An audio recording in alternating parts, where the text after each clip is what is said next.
Super Supportive by Sleyca. Chapter 103, Artonan Conversations.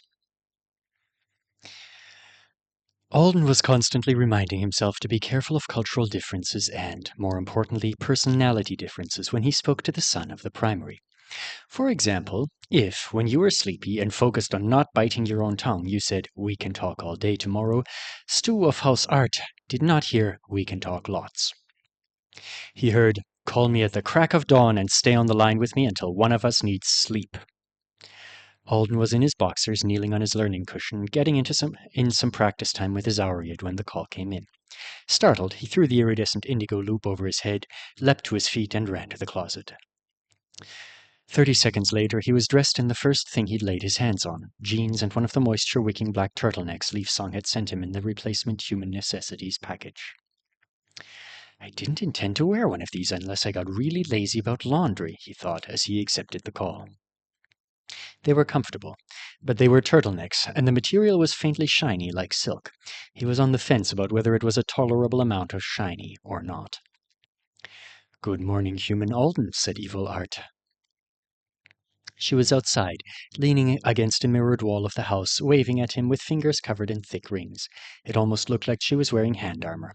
"My brother wants to—" "Thank you, Evil!" Stuart snatched the tablet. "Hey, you actually managed to take it from her," said Alden as the Artonan boy scurried down one of the outdoor paths. "She let me. She's busy right now. Good morning. I'm very happy you want to talk all day. I was afraid our opportunities for conversation would be limited by your schooling." "Oh, that's right, I did say—" Stuart would understand if Alden explained that he'd been exaggerating, but he looked excited. It was rare for him to show excitement, so he might actually have been very excited. They'd spoken for hours at a time on most of their previous phone calls. There was a lot of ground to cover when you lived on different planets, didn't know that much about each other, and only got a chance to talk every 2-ish weeks. It isn't really that weird for him to think all day means all day. "Yes, I can't actually talk to you when I'm in class, but you can, observe and comment. I can text you too, if that works. Your sister's paying for it, so—" "Technically she isn't," said Stuart. "Evil may use common system resources like this as much as she pleases." It would be kind of hard to argue that she shouldn't be able to. "All right." "You have a learning cushion!" "Oh, we're zoomed out so he can see stuff around me." Thank goodness he'd been practicing from memory and not with his spellbooks this morning. It was only because yanking them from system storage was too expensive to bother with for just a few minutes.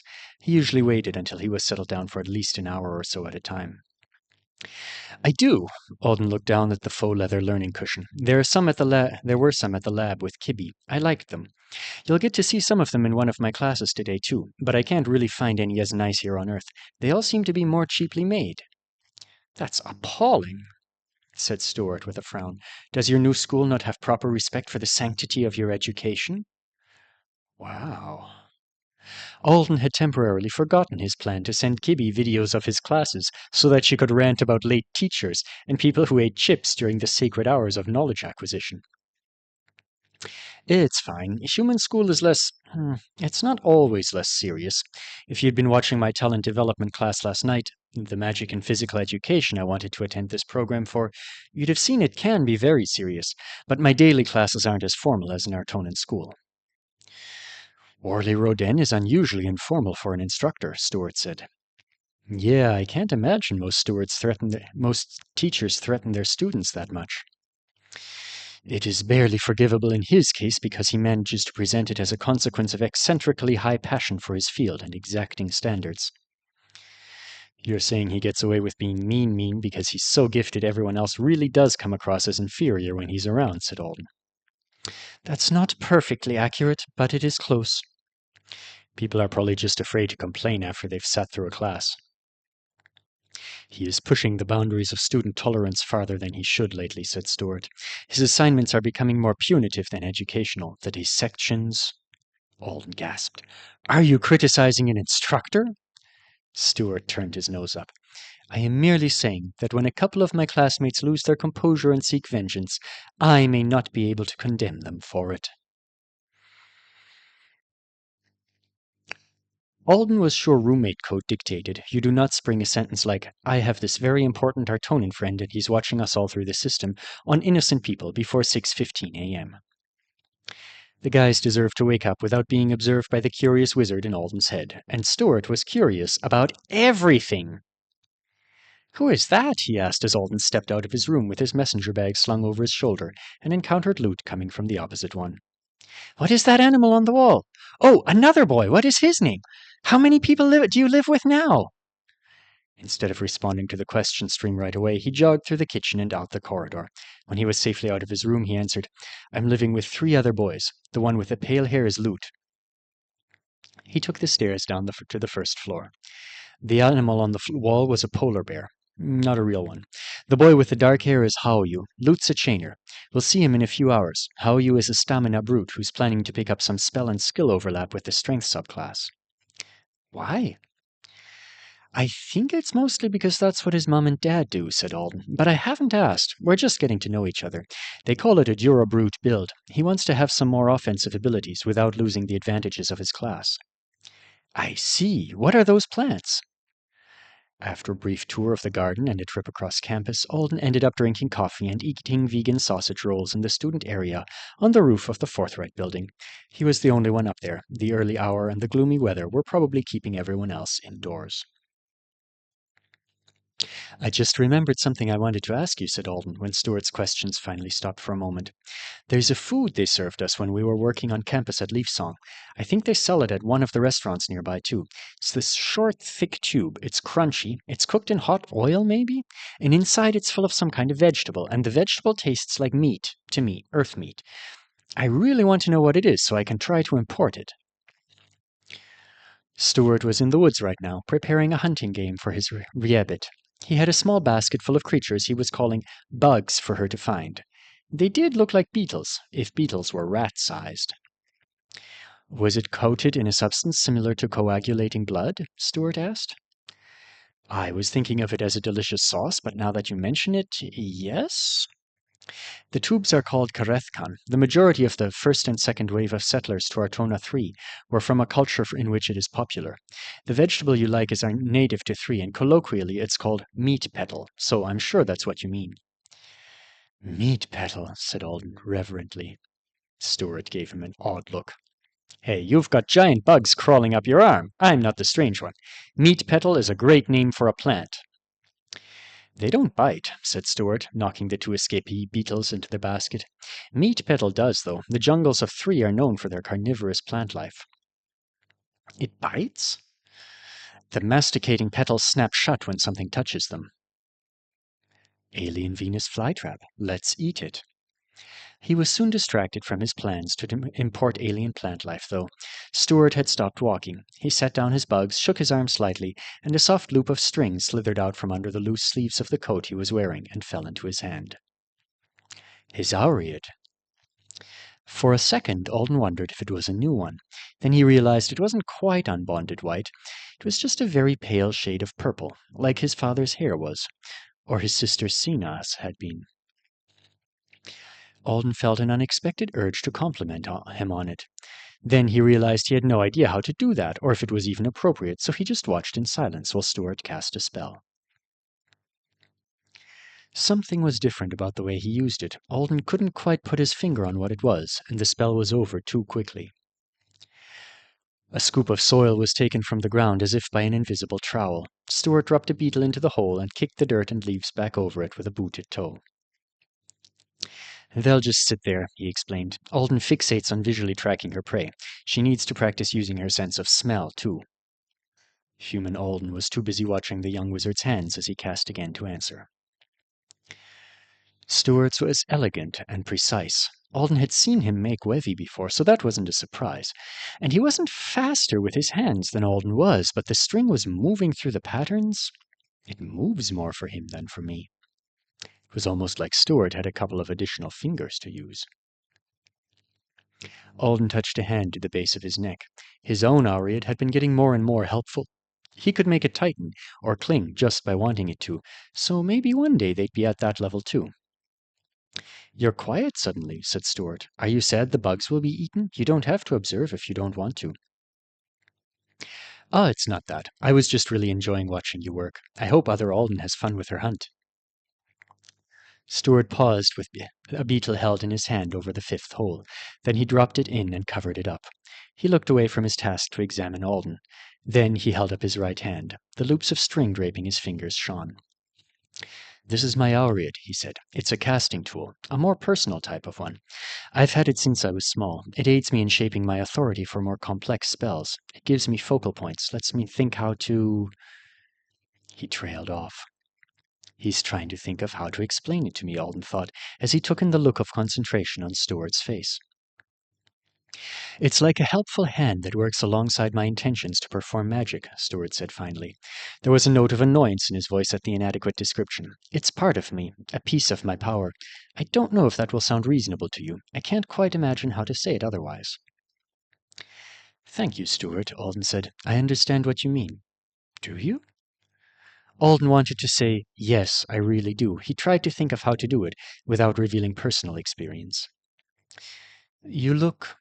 There's an English saying, comfortable in your own skin. You look like that when you use it. He waited. Stuart blinked a few times, then he smiled. That's a pleasing thing to hear. There's a bug on your shoulder, said Alden, brushing the last crumbs of his sausage roll off his hands. Better start digging. Stuart's presence was a major distraction during the science lecture. It wasn't his fault. He was minding his own business out in the forest with his reabbit. But a video feed of a small red dino dragon hunting buried beetles was much more interesting than organic chemistry. Other Olden was a capable but lazy bug finder. She would dig one up with her large hind claws, eat some favorite squishy part out of its interior, then flap back to Stuart to cling to his shoulders or his legs and make begging sounds. I'm not going to dig up the next one for you, he said every time. Go hunt. Go hunt was obviously a phrase the Reabbit knew, since she would always head off to hunt when he said it. But she had a habit of running right back to him and begging more whenever it took longer than 30 seconds to sniff out her prey. I don't have a future as an animal trainer, thought Alden, watching Stuart shoo her again. If the Reabbit had made that sad little gurgling noise at him, he would have delivered her beetles to her on a platter. Do you ever take her with you to school? He asked. He couldn't text in logograms yet, so Stuart would just have to rely on system translation. He looked up in surprise. I will when she's fully trained. The jungle campus will be good for her, but she needs to learn that not all creatures wish to play with her. Are you able to focus on your class and speak to me at the same time? Not really, but you're educational too, right? Stuart lifted a brow. Do you want me to talk to you about polymers? I've been listening to your instructor. I don't think I can improve on her lecture. Not a chemistry expert? Well, I have basic knowledge. If she were lecturing you on how spells and elementally aligned ingredients can be used to transmogrify various materials, I would have much more to say. You mean spells that turn one thing into another? Do you like that kind of magic? I do, said Stuart, but I like most kinds of magic. The boy in front of you is trying to get your attention. I believe he wants his beverage now. Turning his thoughts away from the forest back toward the classroom was a jarring experience. The theater-style lecture hall was full of creaking seats, clicking keyboards, and sighing students surrounded him. Finlay kept glancing hopefully over his shoulder. Sorry, man, Alden whispered. I zoned out. You could have texted. Finlay was an extreme fan of caffeination, and he'd brought 2 drinks to class again, so Alden had been holding onto a hot tea for him with one hand. He dropped his skill, and the smell of Earl Grey hit his nose. He passed it forward, and Finlay grinned at him. It was so convenient not to have to move around to preserve things anymore. Does your skill improve your life? Stuart asked. What a loaded question, thought Alden. Doubly so, considering who was asking, and the future he had planned for himself. It's an amazing skill, Alden replied. It helped me save someone I care about, and I enjoy it in a lot of ways. I was excited to be selected as an avowed, but if I never had been, I would definitely have been safer, and possibly happier in the long run. Or maybe I'd just be different. It's hard to know for sure. You really answered, said Stuart, an unreadable look on his face. Alden leaned back until his seat creaked. That's a fraction of an answer for that question. I don't think I even know the complete one yet. You should ask me again sometime, when we're face to face, if you're still curious. You'll still be my guest? Sure, if you pick a good date for both. December 15th, Stuart said promptly.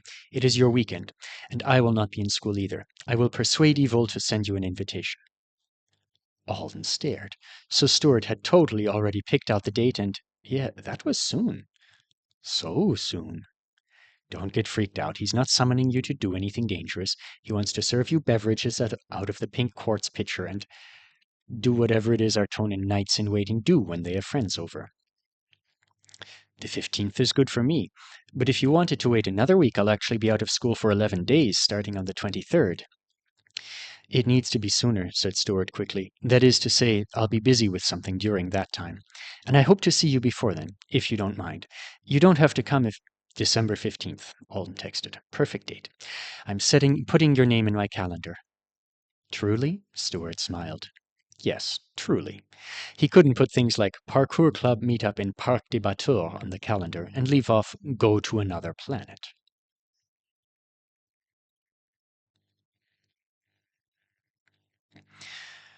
Stuart usually got more relaxed the longer they talked. But even when he was relaxed, there was a distance between them that no amount of forced casualness on Alden's part would bridge. There were things the Artonan boy hinted at but never explained. The exact nature of his unhappiness with his schoolmates, why he was frustrated with his family, what was up with his many eccentricities. He'd finally gotten the foot fully healed. He mentioned it to Alden in the middle of showing off his Rabbit's claws. It was like, you can stop worrying about me now. My contemplations on the nature of my ignorance and failures are complete. So I told a healer to fix the burning pain I've been enduring for more than 8 months. No big revelations about what those contemplations were, and his tone didn't invite questions. Things like that made it so damn hard to get to know him. If he were anyone else, if I were anyone else, I don't think I'd be able to connect with him at all. But what Alden did know about Stuart was so significant that it largely made up for the gaps in his understanding, and it was obvious that the primary son was trying hard, all the time. Even when Alden couldn't fathom what the other boy was thinking, he could see the vast amounts of effort he was putting in. It was hard not to like someone when you could see them struggling to get it right. But Stuart, dude, I wish you'd put just a little less effort into this, Alden thought, as he sat in engaging with the unexpected and listened to the Artonan's slightly too shrill sounds of offense. Alden, your classmates clearly need guidance. Look at them. Just look. They are biting at each other's throats, and not in an enjoyable manner, and you are just sitting there quietly. I am not suggesting that Instructor Marion change the course format no matter how often you ask. They are too young to engage in this type of debate. They are merely arguing with each other for fun at this point, not seeking accord. Too young? You fed yourself to an illegally summoned squid monster because you were trying so hard to make friends with the other baby wizards. Don't think I'll ever forget. You know, I'm pretty sure Artonans argue with each other like this too, Alden said. Joe's description of the Grand Senate decision-making process were, unfortunately, unforgettable. Not in class, Stuart said in an affronted tone. Not unless we were nurtured by a species of foul, loud, parrot-like creatures known for consuming their nestmates. Alden raised his hand. Instructor Marion whistled to stop the verbal battles that had been going on for the past several minutes. It had started out as a relatively serious discussion about whether it was all right for a hero to disable a pursuing superchaser's vehicle if they had reason to believe that the chaser was endangering themselves with reckless driving. But after that, it had somehow devolved into a fight about image rights and whether chasers who were known to deliberately cut and splice footage to make heroes look bad could be considered attackers when they showed up on the scene. I think we've gotten off topic again. We're acting like a bunch of gokorach, said Alden. Stuart's eyes widened. Can't we talk about the next case? Alden continued. It seems more serious to me anyway. The whole class and Instructor Marion were silent and staring, no doubt at the system's translation for gokorach. Finally, the boy who'd been the most pugnacious about the image rights fight said, What, you want to finish this case off really fast with your rabbit powers? It was the guy who Alden had been privately thinking of as 3-Minute Man from his first ever class, the one who'd assured everyone he could solve the domestic violence case in 3 minutes. I could finish this one in 3 minutes, said Alden. The first one is to ask myself why I'm loaded up with magic gear while I chase a soccer mom's minivan down the freeway. Am I working for a city so desperate for dramatic battle footage that looking cool supersedes highway safety? The second minute is for me to think, oh, there's a bunch of super chasers following me. Now it's even more of a disaster. And the third is for me to text the soccer mom and say, look, I like living on an Isidora just fine. The school system's great for your kids. You don't get to live a normal life ever again anyway, so maybe think about coming in on your own when you're less panic-stricken. Then I turn around and go about my day with the least sensational way possible. And that was an unvarnished opinion. Now I sound judgmental and jaded. Your solution is to send the villain a text message, then go home? She's a C-rank brute who didn't want to move to Point Nemo, said Alden. Not a terrorist. Why was a dramatic chase ever appropriate to start with? Instructor Klein... Wait, is it safe to invoke him of all people? It doesn't feel safe. But I've started. I can't just stop halfway. Alden had been doing so well until now, carefully typing up his arguments for the class and editing them until they sounded better and less annoyed. Somehow this is Stuart's fault. Instructor Klein says we should be willing to finish the job ourselves, he said. But he also said it's sometimes appropriate to let someone run if chasing them does more harm than good. So when an unexpected event occurs during the middle of what was already a questionable chase, I say quit.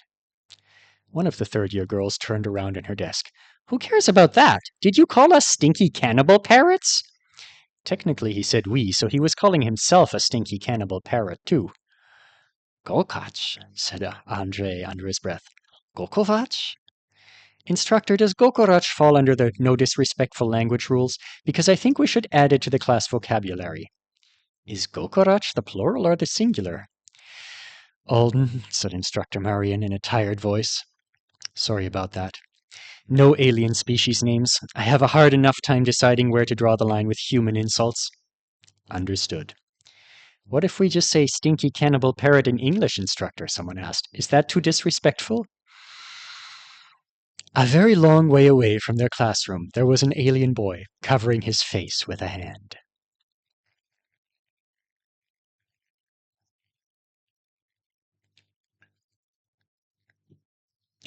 My roommate will be in the next class, Alden said, heading back toward the forthright building behind a group of chattering students. A cold raindrop splashed against his forehead, and he looked up at the dark clouds. I'm going to tell him you're listening in. Stuart was back in his room, working on metal for another spell ring. It was a chore he'd assigned himself so that he wouldn't get too impassioned and prompt you to insult fellow students. Lute's a chainer, so we're practicing the hand signals signs for a word chain together, while I correct his artonan language. As soon as he said it, he realized that Lute might not be supposed to teach him anything until that conversation with his boss happened. Alden didn't know if there was some rule about that, what amount of instruction was allowed. He's setting up a meeting with the wizard he works for to let him know, he added quickly. Yes. Stuart looked up from his metal block. His expression was carefully guarded.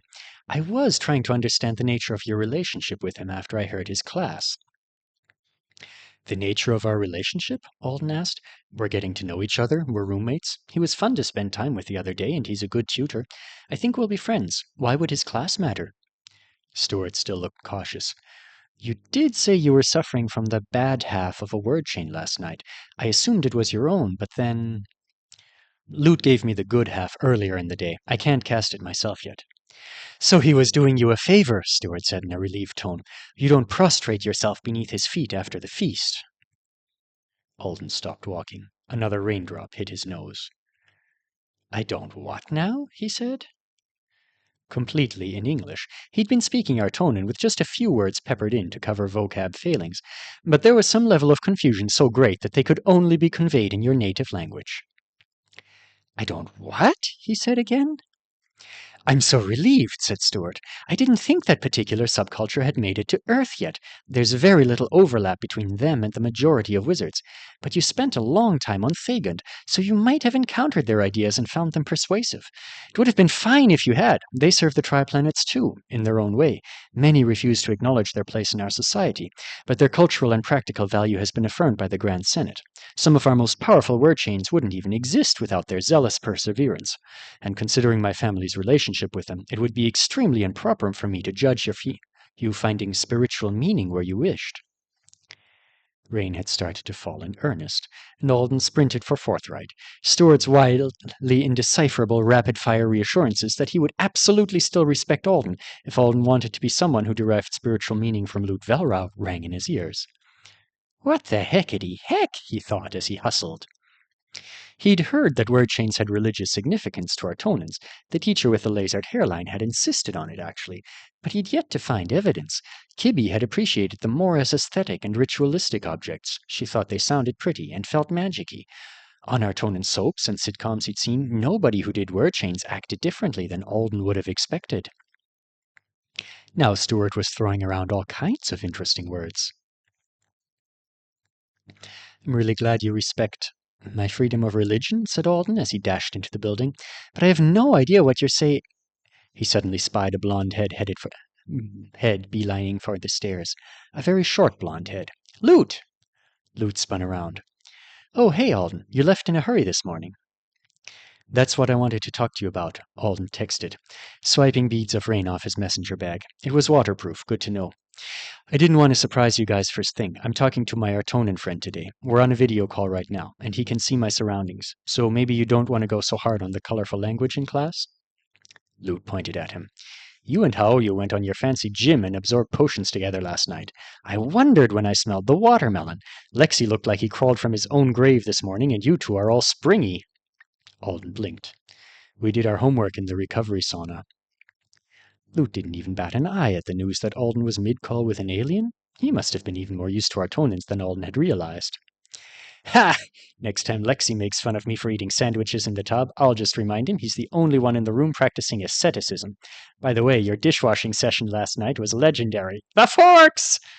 Lute dramatically stumbled and flung his hands out. Stuart had a very interested expression on his face. He'd completely stopped playing around with his spell ring metal. Alden winced. What happened to the eating utensils? Stuart asked. I dropped them. You dropped them more than anyone has ever dropped them, Lute said gleefully. He led the way toward the stairs. Hey, do you think it would be a crime to put a mousetrap in my shoes? A mousetrap? Alden asked. I assume Shoe Pisser is using magic to target them, because otherwise the hall cameras would record their nasty deed, right? But just in case they're doing it old school, a mousetrap might work. A lot of stars would have to align, but if they did... Lute's laugh was close to a nefarious cackle. It echoed off the walls in the stairwell. Stuart's head tilted so far sideways it looked like it was in danger of falling off his neck. I do not think his words are being properly translated. What is Shoe Pisser? Dude, I am impressed with your ability to be yourself in front of anyone, Alden texted. But do you really want me to have to define and try to explain Shoe Pisser to my friend? I don't want him to think humans are gross. How disturbing, said Stuart. I guess it was being translated correctly. Alden almost tripped up the stairs. Lute, have you been getting my text? He asked. Recently? No. Stuart! Alden hissed under his breath. You... Stuart looked down at his metal cube and started wiggling his fingers over it like it was a fascinating business. It was only 2 messages, he said. I wasn't even sure it was an accident at first. Yes, you were! You're still a terrible liar! Your face is turning purple! Alden focused more carefully. Apparently he could make mental texting mistakes when he was trying to do it with multiple people in multiple languages, and he'd let himself get too relaxed. Lute, hi, he texted again. I was trying to tell you earlier. I'm on a video call with my artonan friend right now. We're hanging out together today. He can hear what you're saying. My nosy friend, he added aloud for both of their benefits. Stuart made a sound of protest. Lute had stopped under the sign for the 6th floor. The look that crossed his face was hard to read, somewhere between confused and amused, like Alden had told a joke he hadn't quite get. Are you serious? Yes, said Alden. I see. Let me... His fingers tapped through the air, and a second later, Alden received a message from him. Is this person actually your friend? Like a person you gossip about teachers and girls with because it's more interesting than focusing on class? Or is he a friend in some more complicated, he's nice but he's also paying me to give him a tour way? I meant it in the first way, said Alden. The door beside Lute creaked open, and a gaggle of science track students poured into the stairs. Some of them went up, others down, their feet pounding and their shoes squeaking on the damp steps. Right, said Lute. Hello, Alden's friend. Stuart looked up. Tell him I greet him, he said. I would add him to our call, but I would have to have Evol change the settings, and I can't interrupt her practice right now. He says hi, Alden texted Lute. He's sorry he can't add you to the call. His sister set it up for him. He can't actually call Avowed on his own yet. Lute looked surprised. He's a kid? Yes. I am not, Stuart protested. I'm nearly an adult. He's around our age, Alden clarified. I'm older than you. I think he's actually younger in terms of maturity level. Stuart stared at him in such perfect and profound shock that it more than made up for the text messaging mishap.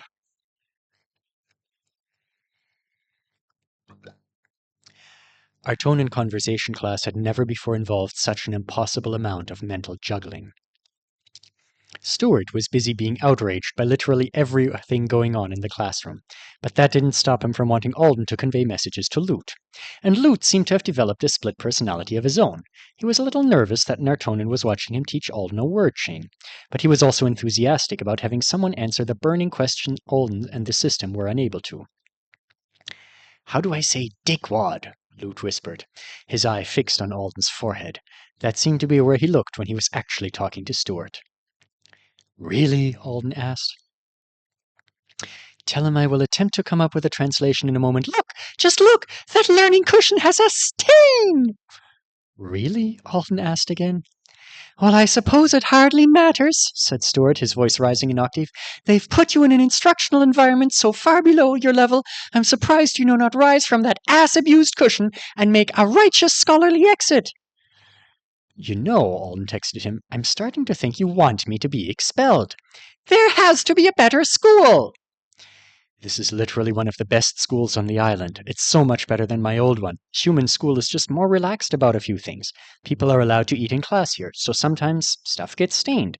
It will probably be cleaned or replaced at the end of the term. It totally wouldn't. The stain he was upset about was really small.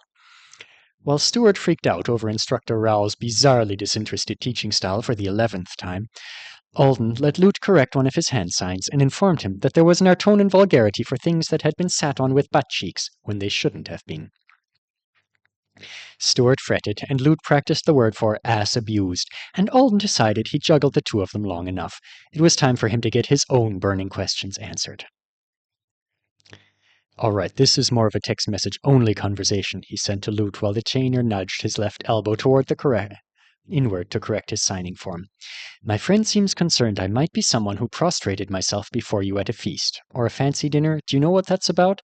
I know it sounds Lute made such a high-pitched yelp of alarm it would have done an Artonan proud.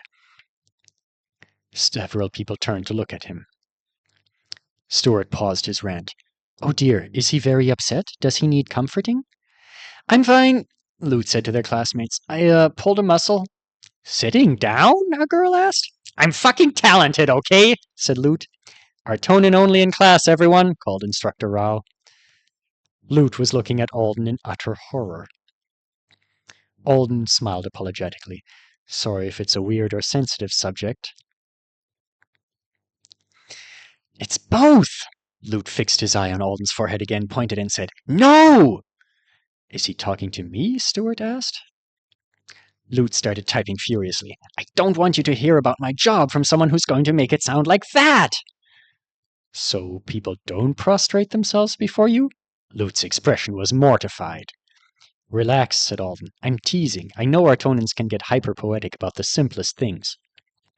I was planning to let my boss tell you stuff since I can't, but I wanted to hear what he said as he said it and tone it down, and I wasn't sure he wouldn't talk about that at all since... for reasons. It's fine. I'll tell my friend to leave it alone. He focused on Stuart. Lute's embarrassed about his job a little, and he wants to control the way it's presented to me. Stuart looked surprised. He picked Evil's tablet up from the stand where it had been propped and squinted at it, as if trying to get a better look at Lute.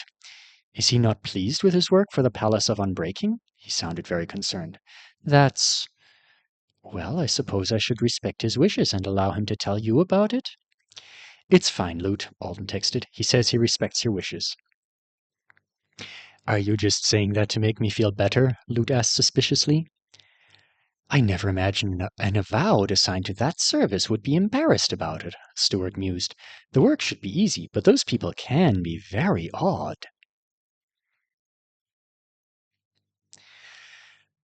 Alden spent lunchtime eating cafeteria food out of a to-go container in the dorm. All his roommates were out, so there was no need for warnings or three-way conversational confusion. Hey, what should I wear when I come to your house? Alden asked, propping his feet up on the ottoman. Stuart was still enchanting his metal block. Either the task wasn't going well with all the distractions, or it just took forever. Something cleaner than last time. Are you being funny? Maybe. Alden smiled. Well, I was being serious. If I'm showing up at your house as your guest, I don't want to make you look bad or make your family uncomfortable. If there are rules or customs I should follow, you need to tell me so I can get it right. The more he thought about it, the more he hoped Stuart would send him a manual for how to get along with people in the Knight's private forest. Maybe how to get along with the plant life, too, for that matter. A bunch of roots had responded to his request for freedom last time he was there, and his leaf bookmarks still seemed to be alive, so yeah, he didn't want to offend the trees. Alden, I've been wondering for a while, but we've never talked about it. What do you actually know about my family? Alden thought of bodies falling in the snow.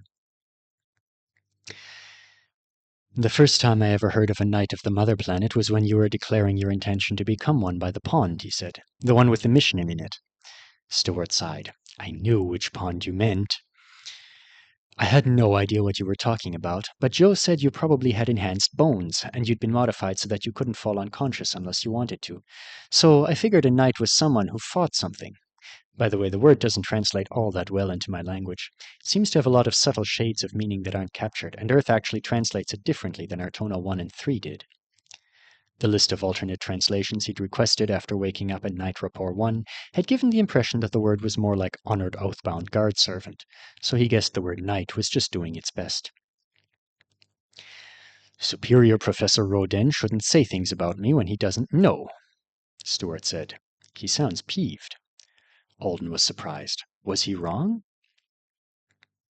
Stuart frowned. Even though my body has been enhanced, it's still rude of him to guess at it and tell people. And I don't have any unnatural methods of preventing a loss of consciousness. I was bending nearly my whole mind toward not panicking or fainting. It was effort, not magical modification. It was an impressive effort, Alden said. I was very confused by you, but undeniably impressed. I bet Rodin has tricks and toys to adjust his consciousness. And now Joe's been downgraded all the way to Rodin. He probably does. The primary's son still looked miffed. Anyway, said Alden, I guessed that knights did some kind of battle, and that your aunt was there decorrupting the moon, Thagon, by throwing around all the dirt. It's so much more complicated than that. So naturally I am aware that knights are the wizards who are at the forefront of the fight against chaos, and I've caught on to the clothing difference. Stuart looked startled. Isn't that common knowledge? Not common enough to filter down to a regular teenager on Earth. Some avowed are obviously more up to date. Neha had called them extra special warriors against chaos, and she at least suspected that they had talents like avowed in addition to their wizardry, which was actually a piece of knowledge Kibby didn't possess, even with Joe's tendency to share important top-secret night news with the assistants. For some reason, the wizard class didn't make a lot of noise about how knighthood worked for even the non-wizard Artonans to pick up on. I caught onto the shorter sleeves and the metal decorations, so I can find knights in a crowd. Because of that, I realized your family seems to have a mix of knights and wizards. Obviously, I see Evil Art's title when she calls, so I know she's one. And he hesitated. I'm sure having a position like that involves a lot of difficulty and sacrifice. That was all he felt like saying over the phone. It does, Stuart said softly. Then he cleared his throat. All right, you understand well enough. Our household can be formal on certain dates and occasions, but I'm not inviting you to visit on one of those. The only custom you need to follow on a normal day is addressing all the knights by their title when you first meet them. They'll immediately give you permission to stop, because my family doesn't use titles at home, except to acknowledge important life events. Straight to business, then. I can do that. You can wear whatever human clothes you want, or if you want to be fashionable, I can send you images of what is currently popular for non-professional clothing here on the Mother Planet. I kind of want to see what that looks like regardless of whether I wear it or not. If you do not mind, it is my personal opinion that you should not wear clothing with writing on it, unless the writing is meaningful to you. Alden sat up in surprise. Writing? Stuart let his hands snap up briefly in the same gesture Kibby had usually used for a shrug. Artonans did shoulder shrugs too. Alden was going to have to check to see which one was more shruggy. I do understand that dress customs are not the same on Earth, but we're used to reading the markings on clothing to learn important information about the wearer. Humans and images are often wearing words that I think mean nothing to them, or the names of other people, or cultural references that are hard to grasp even if I research. And it's difficult to determine whether a human wants me to care about the meaning of the words, or if they're just decorating themselves with the shapes. Oh, said Alden. It reminds you of the symbols on knights and wizard outfits, so it feels like you have to pay attention to it. Yeah, it's usually just advertising. But it's not always advertising. Sometimes it's a saying the person likes, or a uniform for their workplace. I see how that could be confusing. Yes, said Stuart. It will be overlooked as a species preference if you like to adorn yourself in that way. But you asked about making people comfortable. Most would find it dissonant for you to wear your commendation alongside something meaningless. Alden tried to picture himself having this special symbol that went with Ali's artist commendation, embroidered on a t-shirt for a pizza joint. I wouldn't do that anyway. Am I supposed to wear the commendation? Do you not want to? Alden wished Stuart would be a little more expressive right now. He couldn't tell from the Artonan boy's face if he cared about the answer or not. I want to do whatever's respectful and appropriate, Alden said carefully. I don't understand the etiquette. That's not good. There's a lot of etiquette. Alden grimaced. Coming from someone he'd once seen count out the individual grains of a particular spice before he dropped them in the Wevy kettle, that didn't bode well. It's really a lot, said Stuart. They spent the whole afternoon together, except for a few breaks, when Stuart left the tablet behind for a couple of minutes. During Intro to Other Worlds, Alden received a lesson on the etiquette of when and how he should wear the embroidery when he was on the Triplanets. He wished he could have remained blissfully ignorant. It was so complicated, there was no way he was going to get through without embarrassing himself at some point. And that might be the same as embarrassing the Quaternary? Actually, Stuart kept using the English words tarnish and honor, which he had learned especially for that long-ago apology he delivered in front of all the other teens at Leaf Song. Alden still wasn't sure exactly how they'd both gotten tarnished back then. He didn't want to freak out his roommates any more than he already had, so he spent the late afternoon and early evening away from campus. Stuart wanted to see things you find beautiful about your world. It was a tall order. The temperature had dropped, and the rain had turned into a real storm. It was 40 degrees Fahrenheit and howling outside. They rode a lot of public transportation and did some people watching. Alden had gotten a woman on the bus to entrust him with one of his own plastic ponchos, so when he did step out into the weather, it was surprisingly tolerable. After a couple of tries, he'd mastered the poncho shield. The ideal thing was to ignore the sleeve holes and stick his arms inside. Then he could either jump to make the whole oversized covering balloon out prior to preserving it, or he could flap around inside it until he'd gotten a similar shape. Roominess between his body and the shielded plastic made walking around possible, and bonus, he now looked even cooler than people normally did while wearing what was effectively a garbage bag with a hood. This is the traditional garb of my people, he told Stuart as he walked through the open-air market where they'd met Dave Banyu, the Longsight, for a chat about B-rank superheroing. We all dress like this when our Artonans aren't looking. Do you? Stuart asked in an amused voice. He was sitting on the floor beside his bed nook, and other Alden was using him as a climbing frame. Yes, this is true human beauty. Most of the places in the market were still open. Anesidorans weren't strangers to bad weather, and windshielding and deeply recessed stalls made shopping manageable. But not too far from the end of the market, down by the water, was an area without any roofing or shields. There, the waves were crashing into the seawall and sending up clouds of spray. Alden went to watch it. His shoes were soaked, and his feet were freezing, but he'd had the sense to roll up his pants at least. The shielded poncho was keeping the rest of him warm enough, and there were some other positives he hadn't realized would be so nice.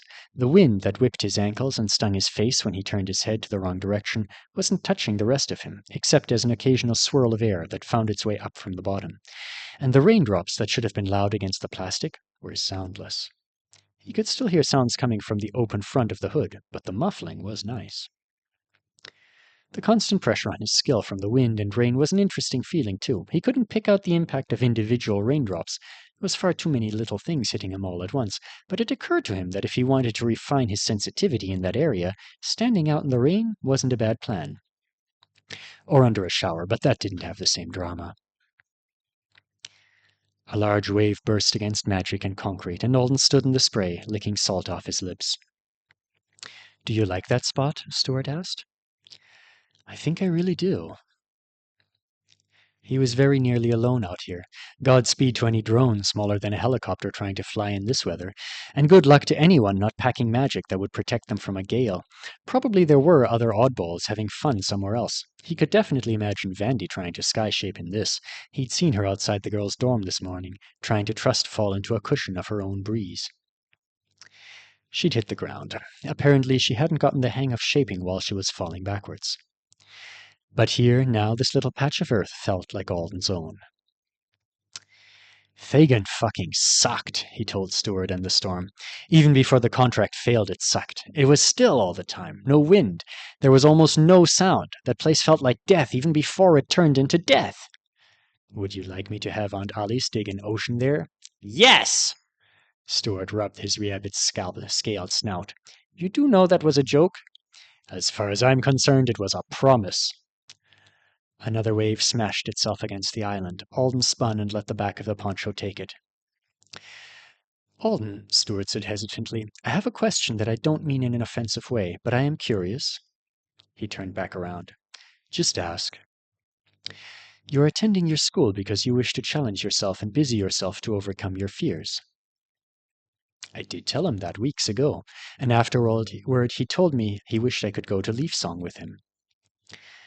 This was the point where they connected, despite all the distance both of them created with their secrets, half-truths, and misunderstandings. On Alden's part, the link was made mostly out of respect for what Stuart had been through and what he planned to go through in the future. On Stuart's, Alden wasn't sure, but he hoped it was a similar emotion. Stuart took things so seriously. It was a quality that caused a lot of headaches, but it shone when it was actually time to discuss serious matters. "The graduates of your school become superheroes." That word sounds weird coming out of his mouth. "I'm still trying to fully understand the idea," said Stuart. "I've been told it's a very human idea."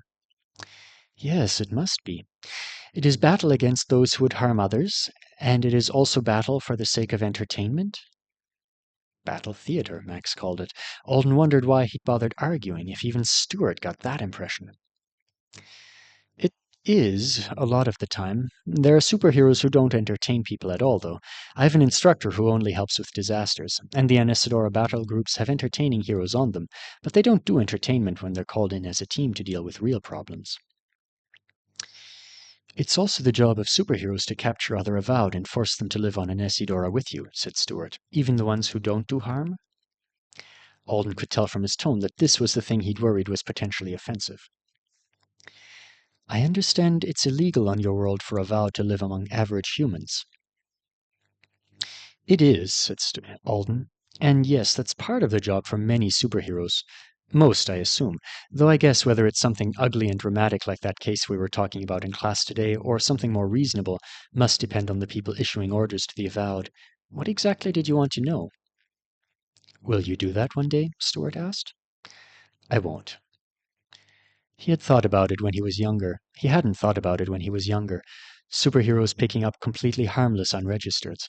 Everyone knew they were criminals, too, and he'd taken it for granted that a criminal Avowed was dangerous and probably should be caught, before Gorgon and Bo both pointed out that not registering was just a lifestyle many people preferred, and not necessarily step one on the path to supervillainy. Thoughtless of me. Childish. At least there are some parts of the old Alden I'm glad to have left behind. Icy water spattered on his feet again. "I won't do it," he repeated. "Maybe I'm just as bad as those idiots in engaging with the unexpected, who are always trying to make the law for Avoweds be whatever they want it to be. But I'm not ever going to use my magic that way. The thought of overpowering a frightened person and dragging them away from their home because it would make the rest of humanity feel better completely disgusts me." "I see," said Stuart. Alden had no idea what he thought. "What do you intend to use your magic for, then?" Stuart asked. "What will you do with it?" "Are you asking me what my purpose is?" "Yes." As if that was just a thing people regularly asked each other. "You know, the last person who asked me that was your father." The Artonan boy looked away from the tablet. "Was it?" "We were holding hands." Stuart's lip pursed a little, and then unexpectedly he started to giggle. "He couldn't do it without holding your hands? If anyone knew! Your aunt was there. It was her idea." "She doesn't count. They shared a womb." "They're twins?" No, two of a triplet set. Their third is no longer with them." He regained his composure and looked back at Alden expectantly. "Is asking people their purpose the family question or something?" "I fear it might be," said Stuart, giving a smile that didn't quite reach his eyes. "I thought it was a universal quest, but I have been disappointed to find it otherwise over the past several months." Well, that explained at least some of his problems connecting to the other people his age at Leafsong. If he expected them to be questing afterlife purposes instead of getting wasted and shoving gum in human pockets to see what happened. "Hey, I worry too much about this kind of thing as well," said Alden. "My friend yelled at me for it recently." "I do not believe I worry about it too much at all. How would it be possible to do that?" "You want to be perfectly noble and honorable and self-sacrificing all the time, right? And you torture yourself when you're not living up to it. I'm pretty sure it's a character flaw." "It's not!" "Don't be embarrassed. It's both of us. We need to work on that." "What in the name of the mother are you talking about?" Stuart looked delightfully flummoxed. Alden smiled into the next wave. "I want to use my magic to protect myself and stay alive. And I want it to be a life that's worth living. How does that sound?" "What does worth living mean?" Stuart asked solemnly. "Not endlessly shitty and full of horror," said Alden. "Joyful, a lot of the time. I really need it to be that, or I'm not going to be strong enough to do anything at all." Thunder growled over the water. "And when I die," he added, I want to do it feeling that other people are better off because I lived." He didn't have to be perfect. He didn't have to give every single part of himself away if he didn't want to. And the more okay he felt about that, the more he felt like he could actually breathe again and act again. "Yeah, I think that's my purpose," he said. "It's kind of simple.